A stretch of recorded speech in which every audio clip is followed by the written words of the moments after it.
Aujourd'hui, le breakdance, le mot n'existe plus. C'est un mot qui appartient pour les médias dans le cadre des films. Maintenant, on dit break-in, vu qu'il a intégré les Jeux Olympiques. Sinon, on va se faire taper sur les doigts.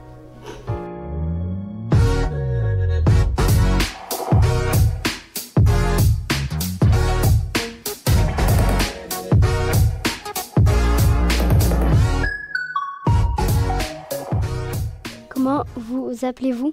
Je m'appelle Rachid Edli. Quand avez-vous commencé à faire du breakdance?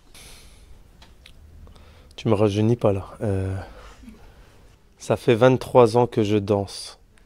Donc j'ai commencé en 2000. Pourquoi avez-vous choisi ce sport?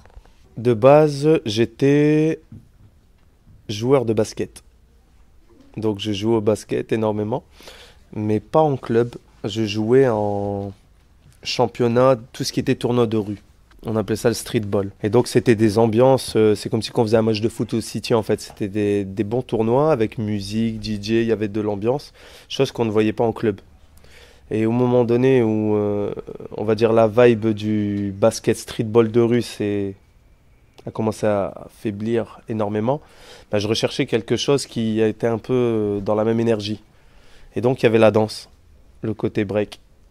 Où avez-vous appris le breakdance? C'était au centre social. En fait, on s'entraînait entre nous. Il y avait l'accueil loisirs pour les jeunes. L'accueil jeune plutôt, excusez-moi. Où il y avait le baby-foot, le billard, ping-pong. Et en fait, on pliait, on poussait un peu les meubles. Et puis on commençait à s'entraîner. On essayait de reproduire des figures qu'on avait déjà vues sur des cassettes vidéo. Qui vous a appris le breakdance? Personne. En fait, j'ai appris à travers des images, des vidéos et des rencontres en fait. On faisait que des échanges, mais je n'ai jamais eu de prof. Et après, au fur et à mesure, il m'est arrivé de prendre quelques stages de 2 heures, 3 heures pour avoir quelques infos en plus.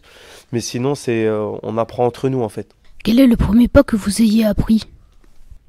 Le top rock. C'est un pas de danse comme ça.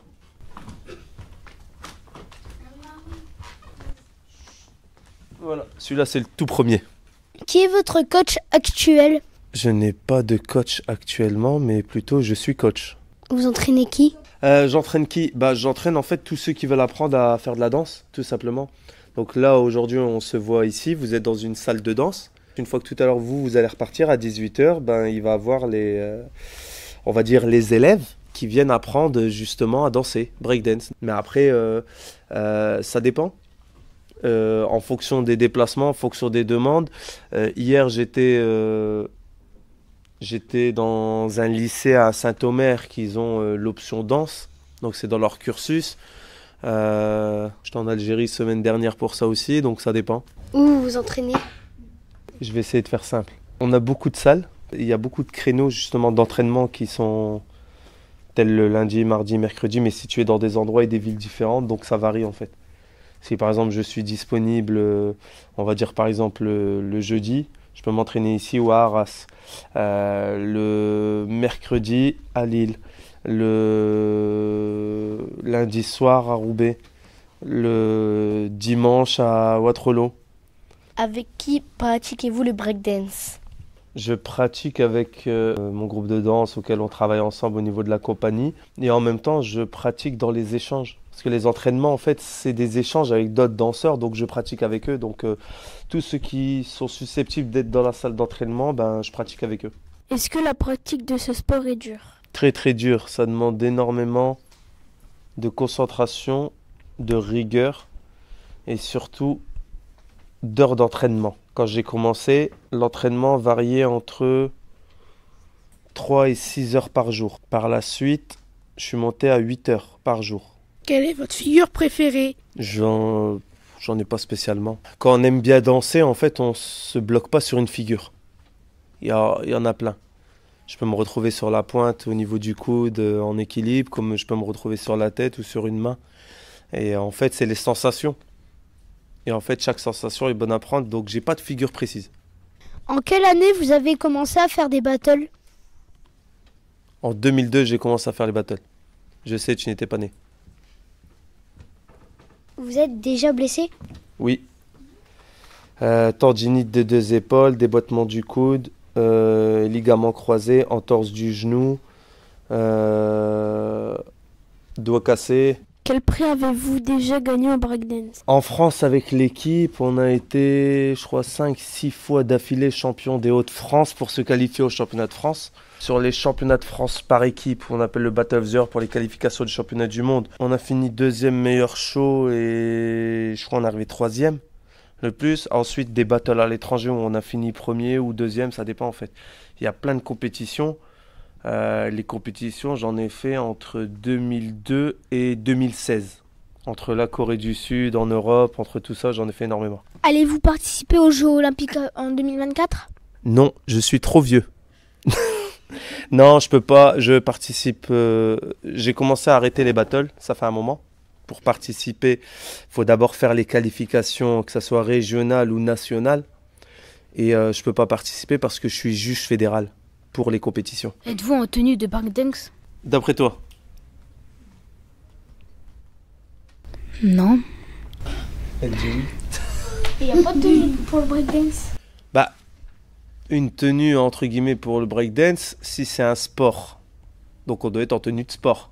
Est-ce que ça c'est une tenue pour faire du sport? Non. Donc je ne suis pas en tenue de breakdance. Mais c'est un jean version élastique. Donc je peux me plier, je peux danser avec, c'est pas gênant. Quel est votre ressenti quand vous faites du breakdance? Un sentiment de bien-être.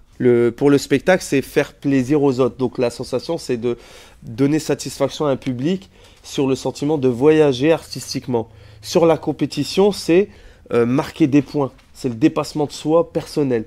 Et sur l'entraînement, c'est une maîtrise. C'est essayer de comprendre son corps, comment amener une facilité sur l'apprentissage du mouvement. Est-ce que il y a dans le breakdance, il y a par exemple de la danse classique, de la danse moderne? Dans la danse classique, non. Du moderne, non. Mais il y a des mouvements de danse auprès de ces danses académiques qui ont inspiré des pas en breakdance. Mais dire que ça c'est du classique, ça c'est du moderne, non. Mais il y a des pas qu'ils ont inspiré. Je vais te prendre un exemple tout bête. La pirouette qu'on peut faire en classique tourner sur les pieds, là, sur un pied, et faire plein de tours, bah en breakdance on le fait mais sur une main. Quand vous faites des battles, est-ce que vous connaissez la musique sur laquelle vous allez danser?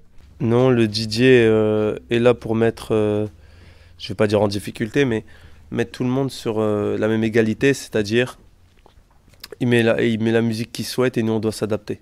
Un danseur doit être capable de danser sur n'importe quelle musique qu'on lui impose. Je suis également DJ pour les battles de danse. Pour le DJ, comment vous savez qu'ils n'ont pas l'habitude d'entendre? Parce que je suis danseur également, donc si la musique elle est connue, je vais le savoir tout de suite. Parce qu'en fait les musiques pour le breakdance, pour le breaking, en fait on les a tous. Et donc dès que c'est de la nouveauté, je le sais. Et je suis la tendance. Et en même temps, je suis sûr et certain parce que le 3/4 des musiques, je les ai composées avec mon binôme. Quelle est la danse que vous avez le plus pratiquée? Le breaking, c'est une danse et dedans, il y a différentes catégories, mais qui sont regroupées. Top rock, c'est debout. Les footwork, c'est des balayages au sol. Et les power moves, c'est des rotations. Et en fait, je les ai toutes pratiquées à la même échelle. Parce que pour faire des footwork, il faut faire des top rock. Sinon, on ne peut pas en faire. Donc c'est pareil, c'est comme la construction d'une phrase. Sujet, verbe, complément. C'est quoi de différent entre le hip-hop et le breakdance? Le breaking. Très bonne question. Le hip-hop, c'est ce qui regroupe le tout. Dans le hip-hop, il y a la danse, et dans la danse, il y a le breaking. Il y a le rap au niveau du chant, il y a le DJ, le beatbox et le graffiti. Et ça forme le hip-hop. Et dans le hip-hop, il y a la danse, et dans la danse, il y a le breaking. Est-ce que le breakdance est mélangé avec un peu de tous les sports? À ma connaissance, il s'est inspiré d'un sport qui est précis, c'est la gymnastique. Au niveau du Thomas, le cheval d'arceau, tout ça. Mais sinon, des autres danses, des autres sports, je ne pense pas. Est-ce que du coup, vu que vous connaissez pas la musique, c'est une danse improvisée ou pas? En fait, on va pas dire que c'est une danse improvisée parce qu'on peut préparer ces séquences de danse comme on peut improviser. Mais en improvisant, entre guillemets, je vais pas dire improviser, on va plus dire du freestyle. Parce qu'on n'improvise pas, on a déjà de la matière, en fait, on a travaillé des mouvements. Et après, c'est à nous de les faire ressortir. Et la musique, en fait, elle est binaire, c'est sur des temps. Donc même si on n'est pas amené à connaître la musique pour avoir les accents précis, minimum, il y a la rythmique qui ne change pas, c'est toujours binaire. Donc on peut positionner sa danse dessus. Pour toi, est-ce que le break, c'est un sport ou un art? Est-ce un sport ou un art? Je dirais les deux, même si je risque de froisser certaines personnes. Le fait qu'il soit considéré comme un sport par le biais des JO, c'est bien car c'est une reconnaissance. L'inconvénient, c'est qu'on risque de mettre tous les œufs dans le même panier sur le fait où le break, malgré que ça soit un sport, c'est de l'artistique. C'est de la danse, c'est de l'art. Et donc, artistique, point de vue aussi culturel. Et donc moi, ça ne me dérange pas que ça soit reconnu sport à partir du moment où ça reste aussi dans le côté artistique. Parce qu'on peut faire du breakdance par le biais de la création, du spectacle vivant. Et il y a le breakdance dans le cadre compétition. Donc il en faut pour les deux. Parce qu'à un moment donné, je pars aussi du principe, quelque chose de très simple, où le compétiteur, en général, qui est sportif, plus on est jeune, mieux c'est. Arrivé à un certain âge, la compétition, on se fait rattraper par la jeunesse, entre guillemets. Donc, quelle est la destination de ces athlètes, breakers, dans le futur? Une fois qu'ils sont sortis de la compétition, est-ce qu'ils vont être juges ou seulement entraîneurs? Juges, il n'y en a pas des masses. Entraîneur de l'équipe de France, il n'y en a que 2. Ah, il y a le cursus de la création qui est très intéressant pour ça. Parce qu'ils auront des choses à dire. Qu'est-ce que tu penses de l'entrée du breakdance aux Jeux Olympiques? C'est un plus, c'est une mise en lumière sur une pratique qui existait depuis tant d'années et qui était critiquée. Tout le monde mettait le hip-hop à la même sauce. Quand je dis à la même sauce, si on pouvait être danseur, les personnes ne faisaient pas la différence entre un danseur et un rappeur. Donc il y a le public du rap qui est très spécial. Et un battle de danse, c'est à part. Un battle de danse, c'est de la performance, c'est des battles, des rencontres. Tandis que le concert, ça amène d'autres publics. Et des fois, c'est dans le public que ça se passe mal. Et souvent, on généralisait tout ça. Et là, le fait que ça rentre au JO, ça l'amène sur un aspect un peu plus compète. La preuve, les marques s'intéressent de plus en plus. Il y a certains danseurs qui commencent à être sponsorisés. Alors juste une question par rapport aux Jeux Olympiques. Est-ce que tu sais comment on va juger? En fait, au moment des JO, ils ont déjà commencé à le mettre en place. Il y a une grille de notation. Il y a plein de critères sur la musicalité, sur la présence scénique, sur la prise de risque, mais maîtrisée. En fait, il y a des notations sur, par exemple, les crashs. Les crashs, c'est si on a loupé un mouvement. Premier niveau, deuxième niveau, troisième niveau sur le crash, en fonction de comment est amené le move, comment il crash aussi. Donc en fait, c'est très compliqué de se positionner en comparaison avec les autres disciplines. En fait, c'est primordial que ça soit jugé par, entre guillemets, les danseurs et les juges du milieu. Est-ce que toi ou bien tous les danseurs au monde de breaking peuvent inventer des figures ou des pas? Tout le monde peut inventer des pas. Après, il se peut que le pas qui a été inventé aussi à un autre endroit en même temps. Aujourd'hui, on a la chance et la malchance d'avoir Internet. Donc ça permet de voir ce qui se passe à l'autre bout du monde. À partir du moment où une vidéo, un mouvement a été fait, on peut le voir sur Internet, vu que les personnes le postent. Tandis que moi, quand j'ai commencé, je faisais partie de la génération, il n'y avait pas Internet. Pour avoir des informations de ce qui se passait de l'autre côté, par exemple une compétition aux États-Unis, il y avait des personnes qui voyageaient, qui ramenaient des VHS. Et avant les DVD, il y avait des cassettes, des grosses cassettes. Et ça s'appelait les VHS. Et de là, en fait, on l'a copié, on se l'a prêté, et c'est comme ça qu'on avait certaines informations. Si y en a un qui invente un pas de danse ou une figure, tout le monde va l'utiliser. Tout le monde peut l'utiliser, mais elle aura une signature. Mais pour te dire, à l'heure d'aujourd'hui, pour inventer un mouvement de danse, bon courage. Parce qu'il y a tellement de choses qui ont été faites. Ce qui vient en avant, c'est des variantes. Tu vois un peu le foot, c'est comment ça marche. Tu vois le système des jongles. Tu vois les tours du monde. Voilà, quand tu fais un tour avec le ballon. Bah, celui qui a inventé le tour du monde, bah, celui qui a voulu inventer un autre mouvement, bah, il fait 2 tours avec son pied pour attraper la balle. Il y en a, ils en font 3, il y en a, ils en font 4. En fait, on va plus créer des variantes. Pourquoi avez-vous arrêté les battles? Mon corps m'a dit stop. Déjà. Non, parce qu'à un moment donné, il faut laisser la place aussi aux autres. Par le biais du travail de la compagnie, par le biais du travail d'enseigner. En fait, il y a toute une gestion derrière et c'est aussi une gestion administrative. Pour pouvoir organiser des choses, il faut remplir des dossiers. Pour créer des spectacles, il faut créer des dossiers, il faut faire des répétitions. Donc à un moment donné, à l'heure d'aujourd'hui, je fais 3 heures, 4 heures d'entraînement par semaine. Alors avant, c'était par jour. Donc j'ai carrément réduit. Donc je ne suis plus en capacité déjà à faire des compétitions. Et puis ça y est, j'ai passé mon tour. C'est à la nouvelle génération de le faire.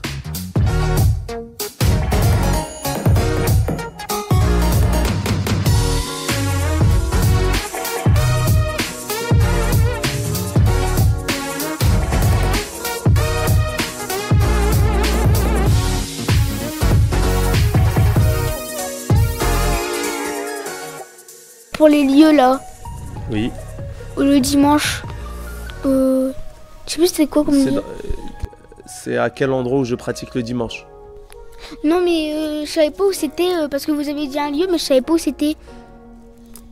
Sinon, on regardera l'enregistrement. On regardera l'enregistrement parce que là, Oui. si tu me dis pas le nom, je pourrais pas te dire. Là, on joue à cache-cache. Ouais, Charlie.